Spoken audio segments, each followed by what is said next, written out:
A veces, un nombre no es solo una palabra, es una sentencia, una marca, una sombra, pero en la historia sagrada hubo un momento, uno decisivo, en el que Dios interrumpió la vida de 3 personas y les dijo, ese nombre ya no te define. En esta crónica revelaremos lo que ocurrió cuando Dios decidió cambiar un nombre y con él un destino.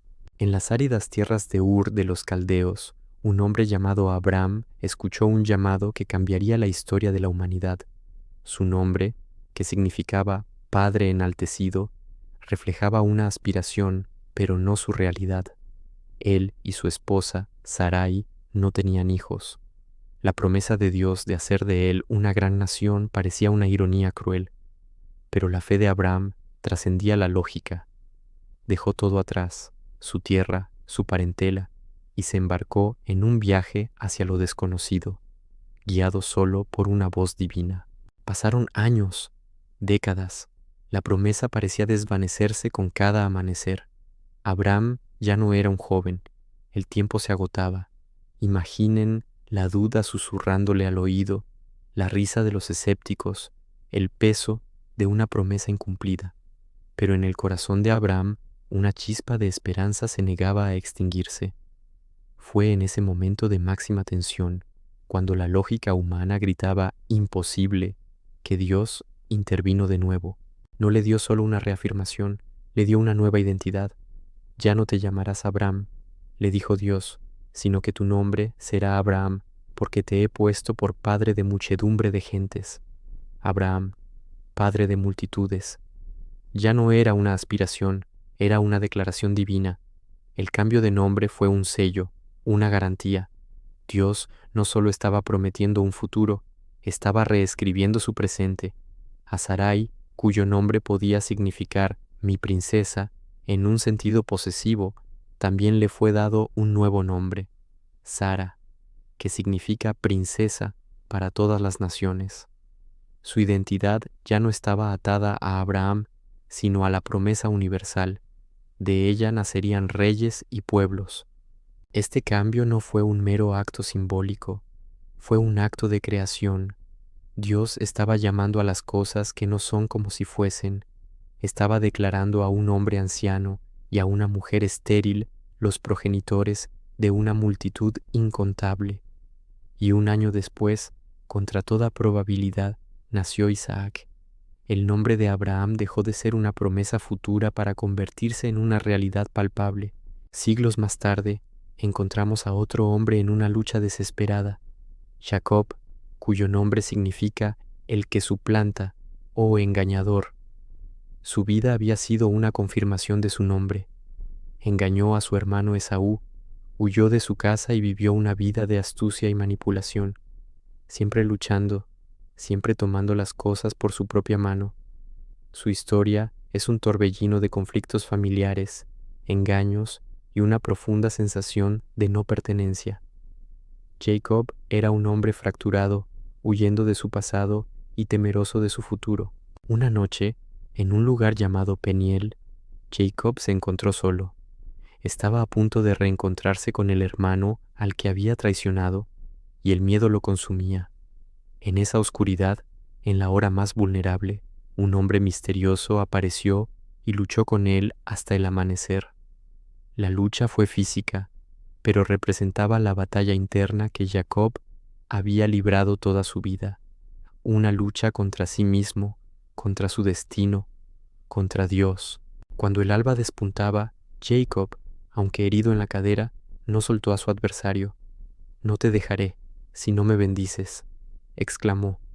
En ese momento de rendición y desesperación, el hombre le preguntó, «¿Cuál es tu nombre?» «Jacob», respondió él. Admitir su nombre era admitir su identidad de engañador, su vida de lucha y usurpación. Era una confesión. Entonces vino la transformación. No se dirá más tu nombre Jacob, sino Israel, porque has luchado con Dios y con los hombres, y has vencido. Israel, el que lucha con Dios.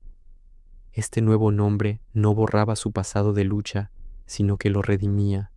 Su lucha ya no sería contra los hombres por su propia ganancia, sino una lucha con Dios que lo llevaría a la bendición. La herida en su cadera sería un recordatorio permanente de que su fuerza no provenía de su propia astucia, sino de su dependencia de Dios.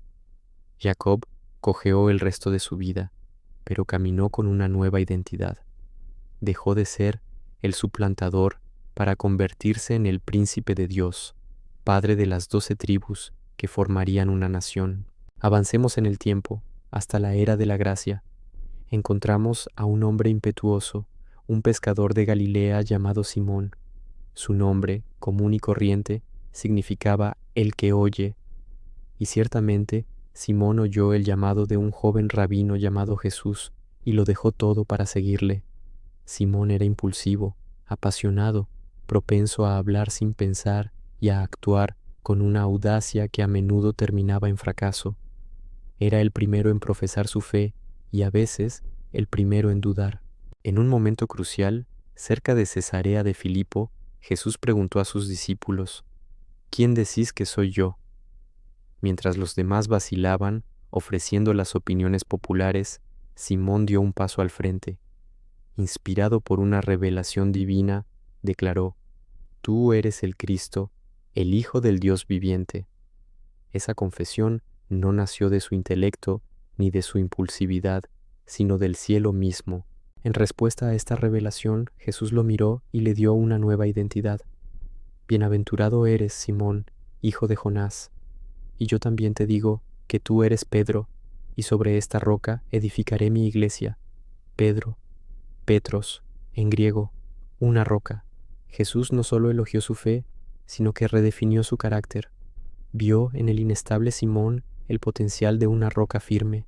Este pescador impulsivo se convertiría en una piedra fundamental de la iglesia primitiva. Pero el camino para convertirse en esa roca no fue fácil. Poco después, Pedro intentó reprender a Jesús. Más tarde, prometió morir por él, solo para negarlo 3 veces en la noche más oscura de Jesús. El gallo cantó, y Simón, el que oye, escuchó el sonido de su propio fracaso. Su mundo se derrumbó. No era una roca, era arena movediza. Parecía que su nuevo nombre había sido un error, una ironía dolorosa. Sin embargo, tras la resurrección, Jesús buscó a Pedro a orillas del mar de Galilea. No lo reprendió, no le recordó su fracaso, simplemente le preguntó 3 veces: Simón, hijo de Jonás, ¿me amas? Con cada respuesta afirmativa, Jesús le encomendó una misión: apacienta mis corderos, pastorea mis ovejas. Jesús no lo llamó Pedro, la roca, sino Simón, su antiguo nombre. Fue un acto de restauración íntima. Estaba sanando la herida de la negación y reafirmando su llamado, no en base a la fuerza de Pedro, sino en su amor restaurado. A partir de ese momento, Simón abrazó su identidad como Pedro. Se convirtió en el predicador audaz del día de Pentecostés, el líder firme que fortaleció a sus hermanos, la roca que Jesús siempre supo que podía ser, Abraham, el padre de multitudes, Israel, el que prevalece con Dios, Pedro, la roca. 3 hombres, 3 historias de transformación radical. Sus antiguos nombres representaban su limitación humana, la esterilidad, el engaño, la inestabilidad. Sus nuevos nombres representaban la promesa y el poder de Dios. El cambio no fue instantáneo en su carácter, fue una declaración de su destino. Tuvieron que aprender a vivir a la altura de su nueva identidad, a caminar en la verdad de lo que Dios había declarado que eran. Sus vidas nos enseñan una verdad profunda que resuena a través de los siglos. Dios no nos ve solo como somos, sino como podemos llegar a ser por su gracia. Él mira más allá de nuestros fracasos, de nuestras etiquetas, de los nombres que el mundo o nosotros mismos nos hemos puesto. Ve el potencial que Él mismo ha depositado en nosotros. Quizás tú te sientes definido por un nombre que no elegiste, fracasado, indigno, ansioso, olvidado. Quizás tu pasado te ha marcado con una identidad que te pesa como una cadena. La historia de estos 3 hombres es un faro de esperanza. Es una invitación a escuchar la voz de Dios por encima de todas las demás. Él quiere darte un nuevo nombre, una nueva identidad arraigada no en tu desempeño, sino en su amor incondicional. Quiere cambiar tu historia de esterilidad por una de fecundidad, tu historia de lucha por una de bendición, tu historia de inestabilidad por una de propósito firme. El proceso puede implicar una lucha, un viaje por el desierto o una confrontación dolorosa con tu propio fracaso. Pero al otro lado de esa rendición hay una nueva identidad esperándote. Cuando Dios cambia tu nombre, cambia tu historia. Si este mensaje te edificó, dale me gusta, suscríbete y comparte este video para que más personas escuchen la palabra de Dios. Activa la campana de notificaciones para no perderte los próximos capítulos de la Biblia en voz.